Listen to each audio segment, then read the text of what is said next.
Hey, it's Matthew, day 69 of 365 for 5. I'm giving you cell phone video today because I'm staying at Sharon's Purple Sharks because I'm house sitting.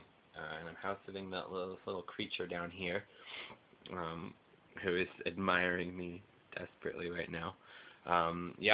Today was a hard day. I slept well last night, but I've been sneezing a lot, and I think that like a knob got like turned on my face, and just jeez, it's been horrible. So I went and got Chinese food, which I guess I consider to be like comfort food in a way.